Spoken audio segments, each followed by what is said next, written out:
What is up guys, Danny this side. So in this video, I'm going to show you how to easily set up and use estimates in Jira.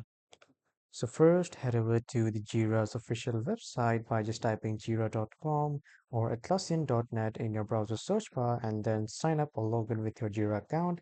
And after that, when you are welcome to the homepage, just go to your recent project, and after going to your project, on the right side at the top, you can see these three dots, which is the More Actions button. Click on this, and then a drop-down list will appear. And from this drop-down list, you need to click on Project Settings.